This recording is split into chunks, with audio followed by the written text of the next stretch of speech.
All right, we've got finishing up this morning with Jewell. Jewell, do you have anything to say before we get into questions? Good day, mate. All righty, Alexa, why don't you go ahead and start us out? Hey, Jewell, good to see you. I was just curious if you could start by describing how it feels. I know you just got to Australia with the team, but how does it feel to be in the midst of this changing of the guard for USA? So many stalwarts of the team who have moved on, and you're part of the new guard that's going to define the future for the program. Yeah, no, it's a great experience. I think I've had some great veterans to kind of help me out early on, and I've been obviously spoiled to be with Sue, and I learned a lot from her. And knowing that I'm not just here by myself, I have Stewie. We're pretty close, so we're able to kind of do this together, which has been nice. And for me, it's not an extra burden or anything extra pressure. It's just got to be myself and be as communicative as I can, encouraging, and just have fun with it. Obviously, it's going to be a little different. Everyone has their different learning styles, leadership styles, but at the end of the day, I know we're not out here training by ourselves. We've learned from our veterans, and we're ready to kind of get going. To follow up on that, are you approaching this any differently, given that you're maybe taking on a little bit more of a leadership role, or that these older players have gone on, and if so, what does that look like?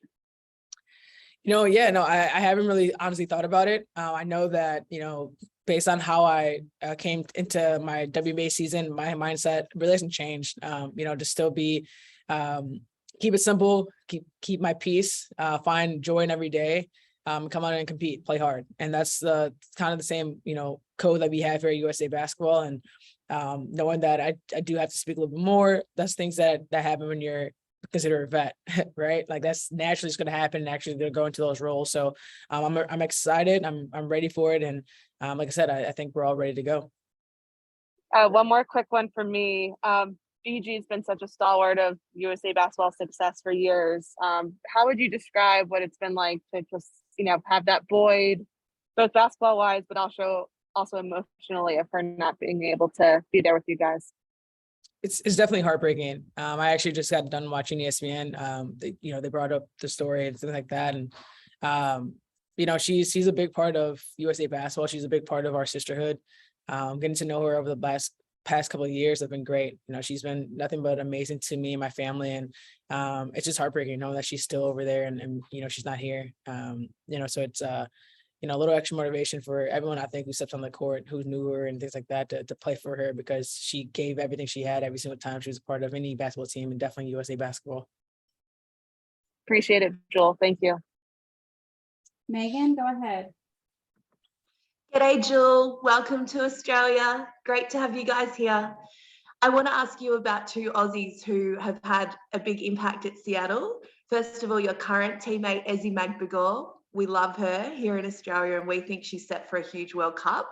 Do you think she can have a breakout campaign for the Opals? Hopefully not against us. Ezzy's my favorite. She's my rookie. I love Ezzy. She has so much to bring to the table, and I don't think she actually knows that herself. I think she has moments where she realizes, but the sky's the limit for her. She loves the game. She comes in ready and she wants to learn. And you have someone like that on a team, you want to play hard for her, and that's how we feel in Seattle. Obviously here, being home, I know she's super excited to play here, represent her country really well. So I wish her the best of luck, but hopefully she takes it easy if we have to play them.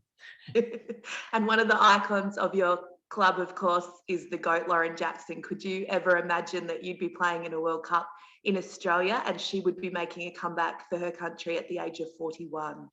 It's unbelievable. I was able to get to know her a little bit. She came to Seattle and we hung out, and talking with her, it's just like mind blowing. I think Stewie and I were like, we're sitting in the room with Lauren Jackson. Like, yeah, we have Sue over here, but it's like Lauren Jackson right there.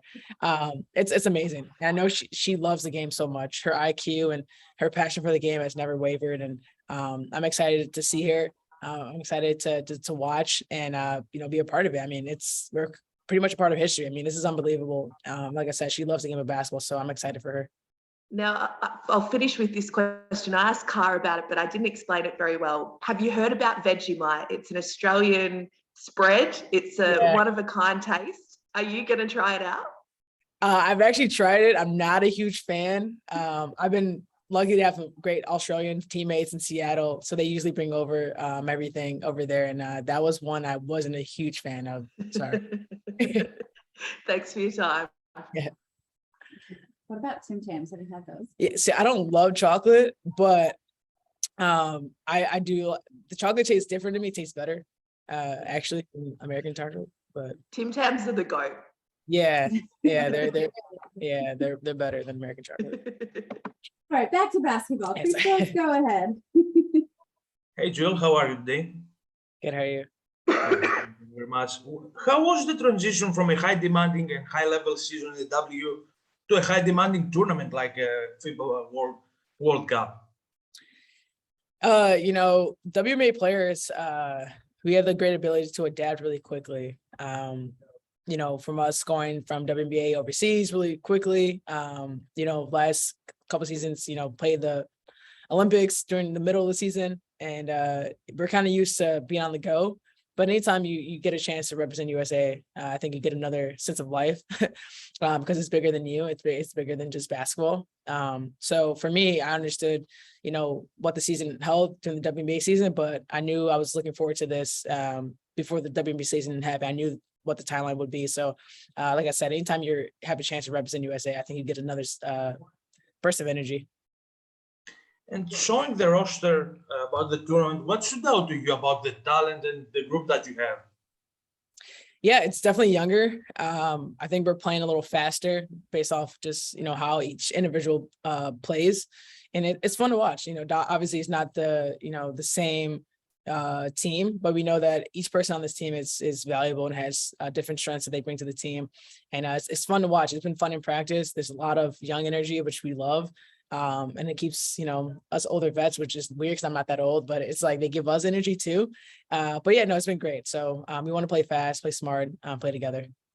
And last thing for me, playing as one of the most experienced players in this group, do you feel a little bit more responsible to help your young teammates to bring their best basketball? I think it's just important for me to constantly just remind everyone who's here, what their value is, make them feel comfortable as possible. I know it's always nerve wracking when you come into these situations. You start to just kind of overthink a little bit or get sped up.